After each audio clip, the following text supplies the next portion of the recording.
ma belle-sœur a appelé la police avec un faux rapport parce qu'après 2 ans, j'ai arrêté de garder ses enfants en raison de mon état de santé, mais maintenant sa situation est encore pire, tout s'effondre. Depuis 2 ans, moi, Aria, femme de 33 ans, j'étais la babysitter de confiance de ma belle-sœur, Guinevere, 37 ans. Ses enfants, Mia et Noah, étaient adorables et, malgré l'attitude arrogante de Guinevere, j'aimais vraiment passer du temps avec eux. Je me souviens quand Mia était encore une petite fille et Noah un nouveau-né, je passais des heures avec eux pendant que Guinevere faisait je ne sais quoi. Je jouais avec Mia, l'aidais à faire des activités manuelles et je lisais même des livres à Noah. C'était tellement agréable. Bien que je n'ai pas d'enfants moi-même, je me suis beaucoup attaché à eux. Mais les choses ont commencé à changer il y a quelques mois. J'ai été diagnostiqué avec une maladie chronique, et cela m'a affecté bien plus que je ne l'aurais imaginé. J'ai dû adapter radicalement mon mode de vie. Avant, j'étais pleine d'énergie, toujours en train de faire quelque chose, que ce soit des courses ou aider la famille, mais maintenant, mon corps ne pouvait plus suivre. J'étais constamment épuisé, et même les tâches les plus simples me semblaient être des montagnes à gravir. Le médecin m'a donné une réalité difficile à accepter, je devais réduire mon stress physique et mental. Au début, j'ai essayé d'ignorer cela, espérant que je pourrais continuer comme avant, mais il est rapidement devenu évident que ce n'était pas quelque chose que je pouvais ignorer. Il y avait des jours où je ne pouvais même pas sortir du lit sans me sentir complètement vidé. J'ai donc pris, à contre-ségur, la décision d'annoncer à Guinevere que je ne pouvais plus garder ses enfants régulièrement. Je lui ai tout expliqué, comment mon état de santé avait changé et comment je devais me prioriser. Je ne demandais pas de la pitié, juste de la compréhension. Mais au lieu de réagir comme une personne normale, Guinevere est entrée dans une colère noire. Ses mots exacts ont été « Que fais-tu de tes journées ?» Je ne passais pas mes journées à ne rien faire, je luttais contre une douleur et une fatigue constante qu'elle ne pouvait pas comprendre, et voilà qu'elle insinuait que j'étais simplement paresseuse. Elle a continué en disant que s'occuper de ses enfants n'était pas un travail difficile et que j'étais égoïste de ne pas l'aider. J'ai essayé d'expliquer encore une fois, mais parler à un mur n'était pas exactement ma définition d'un bon moment. Peu importe ce que je disais, elle était convaincue que j'exagérais. Je ne pouvais pas continuer à argumenter avec elle, alors j'ai décidé d'arrêter de répondre, espérant qu'elle finirait par lâcher prise. Mais bien sûr, ce ne fut pas le cas. Tous les quelques jours, elle m'envoyait des messages pour me demander quand je recommencerais à garder les enfants ou pour me dire à quel point elle avait besoin d'aide. J'avais l'impression qu'elle essayait de me manipuler émotionnellement pour que je cède. Au début, j'ai tenu bon et maintenu ma décision. J'étais réellement préoccupé par ma santé et je savais que je devais écouter mon corps. Mais après quelques semaines, j'ai commencé à ressentir une immense culpabilité. Je pensais sans cesse à Mia et Noah. Malgré leur mère exécrable, je les aimais bien et ils me manquaient. Cela m'a fait douter, et si j'exagérais la gravité de mon état? Peut-être que je pouvais encore aider un peu, même si ce n'était pas autant qu'avant. Mais ensuite, je me rappelais comment je me sentais lorsque je me surpassais, et cette pensée me ramenait à la réalité. Je ne voulais pas empirer mon état juste par culpabilité. Au final, Guinevere n'a pas réagi comme je l'espérais.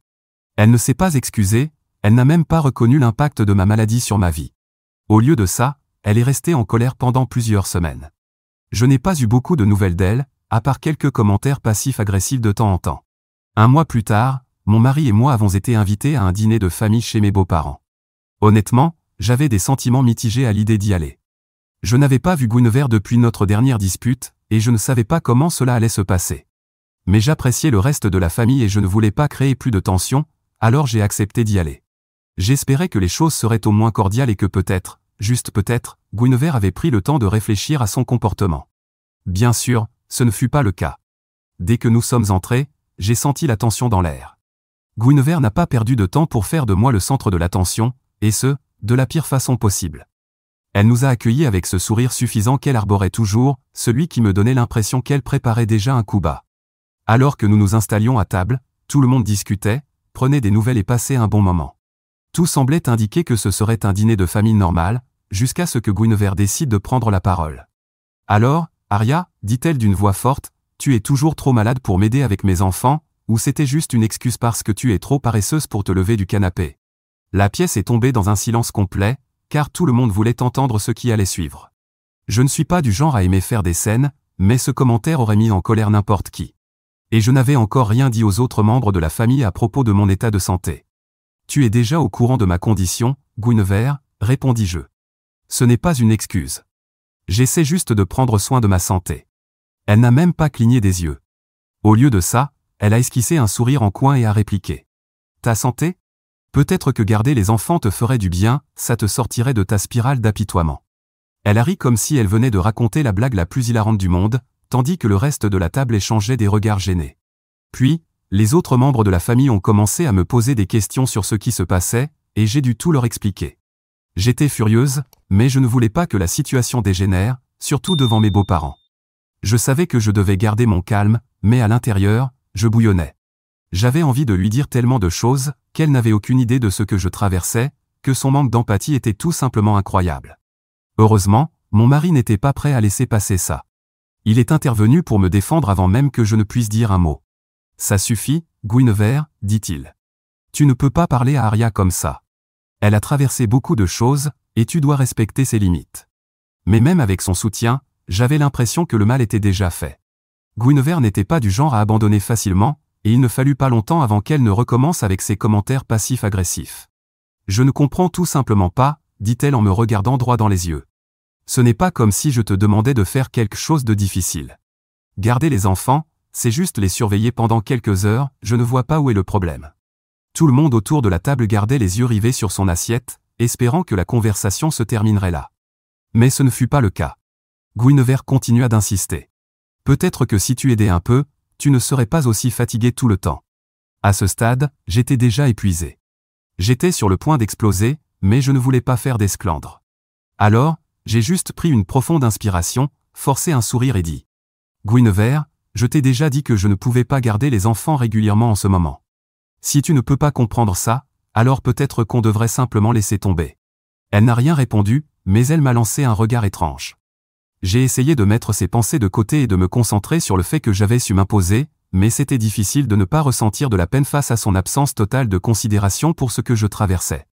Le reste de la soirée a été aussi inconfortable que vous pouvez l'imaginer. Guinevere est restée à distance, mais ce n'était pas comme si tout ce qui s'était passé auparavant avait simplement disparu. Sa rancune ne s'est pas arrêtée là. Oh non, ça a empiré. Quelques jours après le dîner de famille, j'étais chez moi, essayant de me détendre après une journée épuisante, quand quelqu'un a frappé à la porte. Je n'attendais personne, alors en ouvrant, j'ai été stupéfaite de voir un policier devant moi. J'étais complètement sous le choc lorsqu'il m'a expliqué qu'il était là pour enquêter sur un vol. Apparemment, Guinevere avait déposé une plainte, affirmant que j'avais volé de l'argent chez elle. Au début, je n'arrivais même pas à comprendre ce que j'entendais.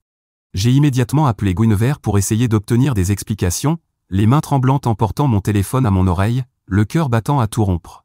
Le téléphone a sonné quelques secondes avant qu'elle ne décroche. « Guinevere, ai-je dit, qu'est-ce qui se passe? Pourquoi la police est-elle à ma porte? Pourquoi m'accuses-tu de vol ?» Elle n'a pas perdu une seconde avant de m'insulter. « Tu crois que tu peux simplement arrêter de garder mes enfants et t'en tirer comme ça? Peut-être que ça t'apprendra à ne pas jouer avec moi, je ne vais pas te laisser t'en sortir comme ça. » Cette femme était vraiment allée aussi loin juste pour me pourrir la vie. L'accusation était absurde, et je n'arrivais pas à croire que j'étais en train d'avoir cette conversation. Mais pour elle, il ne s'agissait ni de logique ni de raison, c'était une question de vengeance. Elle semblait prête à tout pour me punir d'avoir posé des limites et défendu mes choix. J'ai essayé de rester calme, mais je sentais la colère monter en moi. J'ai mis l'appel sur haut-parleur pour que le policier puisse entendre et j'ai dit « Guinevere, je ne t'ai rien volé. C'est insensé, pourquoi inventer une chose pareille ?» Mais elle s'est contentée de rire, comme si elle prenait plaisir à me voir bouleversé.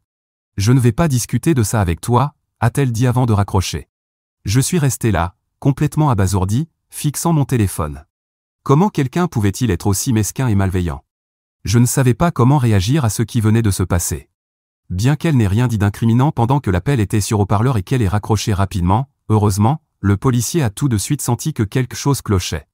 Après une courte discussion, il a commencé à voir clair dans son mensonge. J'imagine qu'elle pensait que j'étais une cible facile, mais je n'avais ni mobile, ni opportunité, et certainement aucun antécédent de ce genre. J'étais resté chez moi toute la journée au moment où l'argent était censé avoir disparu, et j'avais un alibi solide. L'agent a même vérifié les images de nos caméras de sécurité, qui confirmaient ma présence chez moi. Il n'a pas fallu longtemps pour que tout s'écroule. Le policier est resté professionnel et poli, s'excusant pour l'incident et m'assurant que tout était réglé. Mais ce qu'elle avait fait ne pouvait pas être simplement effacé. Guinevere avait essayé de salir mon nom. Même si je n'avais pas eu de problème, je me sentais toujours secoué par toute cette histoire. Le plan de Guinevere avait échoué de la façon la plus spectaculaire qui soit. Lorsque son mari, Marc, a découvert la plainte et ce qu'elle avait fait, il était furieux. Je ne l'avais jamais vu aussi en colère. Il avait toujours été le plus calme et patient dans leur couple, mais ça, c'était la goutte d'eau qui faisait déborder le vase. D'après ce que j'ai compris, il n'était déjà pas content de son comportement ces derniers temps, mais la fausse accusation de vol a été son point de rupture. C'était comme si quelque chose en lui avait craqué. Marc est allé droit vers elle et lui a ordonné de s'excuser auprès de moi. Mais bien sûr, Guinevere a refusé. Elle était bien trop fière, trop bornée, franchement, trop égocentrique pour admettre qu'elle avait fait quelque chose de mal. J'ai appris tout cela lorsque Marc est venu chez moi pour s'excuser à sa place. Pour être honnête, je n'étais pas ravi d'être mêlé à leurs drames conjugaux. C'était une situation étrange. Mais en même temps, une partie de moi se sentait vindiquée. Elle avait essayé de détruire ma réputation avec ses mensonges, et maintenant, les conséquences de ses actes la rattrapaient. Je ne pouvais pas m'empêcher de ressentir une certaine satisfaction en voyant tout s'effondrer autour d'elle. Le pire pour Guinevere, cependant, est arrivé quand la nouvelle de la plainte a atteint l'école où elle travaillait. Guinevere était enseignante depuis des années, et elle avait toujours pensé que son poste était inébranlable. Mais une fois que l'école a appris l'histoire de la fausse accusation de vol et l'implication de la police, les choses ont commencé à s'effondrer pour elle de manière spectaculaire. Je ne pouvais m'empêcher de me sentir un peu coupable du plaisir que je prenais à voir tout ça se dérouler. Je sais que ce n'est pas bien de se réjouir des malheurs des autres, mais après tout ce qu'elle m'avait fait subir, ça semblait presque mérité. C'était comme si l'univers lui donnait enfin une leçon. Pendant si longtemps, elle avait traversé la vie avec un sentiment d'impunité, agissant comme si le monde tournait autour d'elle, et maintenant, tout s'écroulait. Bien sûr, tout cela n'était pas sans conséquence pour moi. J'ai commencé à me sentir mal pour les autres membres de la famille qui se retrouvaient pris au milieu, obligés de choisir un camp. Certains avaient même de la peine pour elle, estimant qu'il n'était pas juste que son travail en pâtisse. Mais dans l'ensemble, la plupart des gens étaient de mon côté. Pourtant, il y avait ces moments gênants lors des réunions de famille où je devais faire semblant que tout allait bien, alors que la tension était palpable. Maintenant que la vie de Guinevere s'est complètement effondrée, elle essaie de me faire porter la responsabilité de tout. Lors d'une énième dispute familiale, elle a perdu son sang-froid, m'a pointé du doigt et s'est mise à hurler que j'étais la cause de tous ses malheurs. Elle a crié que si j'avais simplement accepté de garder ses enfants quelques heures, rien de tout cela ne serait arrivé. Mais à ce stade, j'avais appris à rester calme. Je ne suis pas entré dans un jeu de cris et de disputes. À la place, j'ai répondu calmement. Guinevere, je ne t'ai pas forcé à te moquer de moi pendant le dîner, et je ne t'ai pas forcé à déposer une fausse plainte à la police. Tu t'es mise dans cette situation toute seule. La vérité, c'est que je n'avais jamais voulu me retrouver au cœur de tout ce drame. Tout ce que j'avais demandé, c'était un peu d'espace, de l'espace pour me concentrer sur ma santé et mon bien-être. Mais Guinevere avait pris cette demande comme une attaque personnelle. Tout ce qui a suivi, ces accusations, ces mensonges, ces tentatives de ruiner ma réputation, c'était entièrement de son fait. Je n'étais pas celle qui avait fait monter les tensions, mais je n'allais certainement pas être celle qui reculerait. La seule chose que je regrette, si on peut appeler ça un regret, c'est l'impact que tout cela a eu sur ses enfants. Mia et Noah étaient innocents dans cette histoire, et je les ai toujours aimés comme s'ils étaient les miens. J'espère toujours qu'ils grandiront en étant plus gentils et compréhensifs que leur mère. Je ne veux pas qu'il hérite de son amertume et de sa toxicité. Cependant, ce n'est pas encore fini. Guinevere a maintenant de sérieux ennuis pour avoir déposé une fausse plainte auprès de la police. Honnêtement, je ne pensais pas qu'elle serait réellement tenue pour responsable, mais apparemment, elle fait l'objet d'une enquête pour fausse déclaration, et il semble qu'elle risque une amende ou une autre sanction. Franchement, cela ne pourrait pas arriver à une personne plus méritante. Je ne sais pas exactement quelles seront les conséquences légales pour elle, mais il semblerait qu'elle doive en assumer les conséquences d'une manière ou d'une autre. Et bien sûr, maintenant que tout s'effondre autour d'elle, elle refuse toujours de prendre la responsabilité de ses actes. Dans un geste que je ne peux qualifier que de complètement déconnecté de la réalité, Guinevere a commencé à m'appeler. Elle me dit que je devrais l'aider à payer l'amende. Oui, vous avez bien lu, elle veut que je paie pour les erreurs qu'elle a commises. Il n'en est absolument pas question. C'est tellement absurde que, en écrivant ces lignes, je secoue la tête en riant rien qu'en y repensant. Elle n'a aucun droit de me demander quoi que ce soit après tout ce qu'elle m'a fait subir. Mais elle a aussi essayé de me manipuler en utilisant ses enfants pour me faire culpabiliser. Elle dit que si elle doit payer une amende, ces pauvres enfants n'auront pas de cadeau à Noël. Ce qui rend toute cette situation encore plus affligeante. Non seulement elle a provoqué tout ce drame, mais maintenant, elle veut en faire payer le prix à ses propres enfants. Mise à jour 1. Je sais que certains d'entre vous ont des questions sur ma condition. Je tiens à préciser d'emblée que je ne me sens pas à l'aise de partager trop de détails à ce sujet ici, j'espère que vous comprendrez. Mais ce que je peux dire, c'est que cela me fatigue physiquement très rapidement. C'est quelque chose auquel je m'adapte encore, et cela représente un vrai défi. J'apprends à gérer mon rythme, mais ce n'est pas toujours facile à expliquer, surtout quand il s'agit des attentes des autres. Certains d'entre vous ont aussi demandé comment je me suis retrouvé à m'occuper des enfants de Guinevere, alors je vais donner un peu de contexte. Il y a quelques années, j'ai perdu mon emploi. Ça a été une période assez difficile pour moi, pour être honnête. J'occupais un poste exigeant, le genre de travail qui me laissait épuiser plus souvent que je ne voudrais l'admettre. Après avoir perdu cet emploi, je me suis retrouvé à un carrefour, me demandant ce que j'allais faire ensuite. Je ne voulais pas me précipiter pour accepter un autre poste à plein temps qui serait tout aussi stressant, alors j'ai décidé de prendre un peu de temps pour souffler et réfléchir. Pendant cette période, j'ai trouvé un emploi à temps partiel en télétravail qui s'est révélé être une vraie bénédiction. C'est un travail flexible, bien rémunéré, et qui me permet de travailler depuis chez moi, me donnant ainsi plus de contrôle sur mon emploi du temps. Honnêtement, c'est un bon équilibre, et j'ai réussi à m'y adapter, même si ce n'est qu'un travail à temps partiel. Mon mari a aussi un bon emploi, ce qui nous aide, et ensemble, nous avons pu rester financièrement confortables. Donc, les choses ont plutôt bien tourné, même si ce n'est pas la trajectoire professionnelle que j'avais imaginée. Comme je travaillais depuis chez moi et que j'avais plus de temps libre, j'ai commencé à chercher des moyens d'occuper mes journées. C'est ainsi que j'ai fini par m'occuper des enfants de Guinevere. Vous voyez, Guinevere et moi n'avons pas toujours eu une mauvaise relation, mais disons simplement qu'elle a eu ses hauts et ses bas. Elle n'est pas la personne la plus facile à gérer. Mais lorsque j'ai perdu mon travail, je me suis retrouvé avec beaucoup de temps libre et j'ai pensé que je pourrais peut-être l'aider avec ses enfants. Tout a commencé lorsqu'elle devait partir en voyage avec ses amis, et que sa nounou habituelle a annulé à la dernière minute. Elle m'a demandé si je pouvais l'aider, et même si je n'étais pas sûr que ce soit une bonne idée, j'ai accepté. Je pensais que ce serait temporaire. Mais avec le temps, cela s'est transformé en quelque chose qui ressemblait à un deuxième emploi. Elle n'arrêtait pas de me demander de garder les enfants, même lorsqu'elle ne voyageait pas. Ses enfants, Mia et Noah, sont adorables, et j'aimais sincèrement passer du temps avec eux. Ce n'est donc pas comme si je détestais ça. Mais c'est là que les choses ont commencé à se compliquer.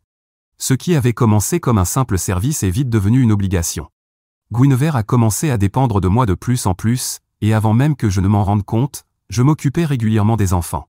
Au début, cela ne me dérangeait pas, mais au fil du temps, j'ai eu l'impression de le faire plus pour lui rendre service que par réel désir d'aider.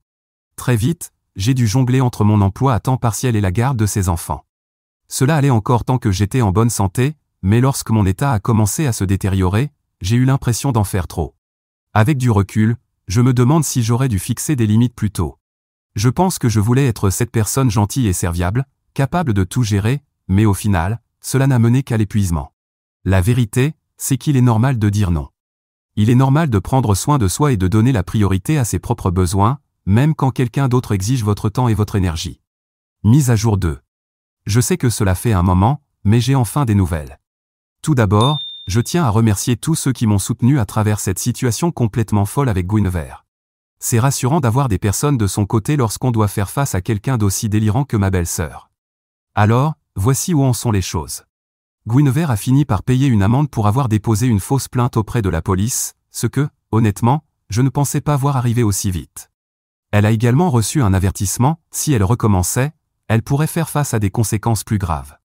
Pour être honnête, je suis soulagé qu'elle ait dû assumer une partie des conséquences de son comportement, cela ressemblait à une forme de justice. Mais en même temps, ce n'est pas comme si je me réjouissais de la voir dans cette situation. Je pense que Guinevere préférerait faire comme si de rien n'était et passer à autre chose, mais ce n'est pas comme ça que ça fonctionne, n'est-ce pas? Cependant, la mise à jour la plus surprenante concerne Guinevere et Mark. Ils sont maintenant séparés. Cela a été un énorme choc pour la famille. Honnêtement, je ne pensais pas qu'ils en arriveraient là, mais visiblement, ils ont atteint un point de rupture. Mark était furieux lorsqu'il a découvert tout ce que Guinevere avait fait, en particulier la fausse déclaration. C'était la goutte de trop pour lui, et il n'a pas fallu longtemps avant qu'ils ne commencent à vivre séparément. D'après ce que je sais, ils essaient encore de sauver leur relation. Ils suivent une thérapie et il semble que Mark veuille essayer de réparer les choses. Je ne sais pas ce qui va se passer à long terme, mais j'imagine qu'il y a encore une chance qu'ils s'en sortent s'ils sont tous les deux prêts à faire des efforts. Pour ma part, j'ai pris mes distances avec tout ce drame. Difficile d'accorder de l'importance à une situation où l'on vous accuse faussement de quelque chose que vous n'avez pas fait. Quant à Guinevere, elle continue de me blâmer pour tout ce qui s'est passé. Elle refuse de me parler, ce qui, à ce stade, est honnêtement un soulagement. Je ne pense pas que je pourrais supporter davantage de sa toxicité.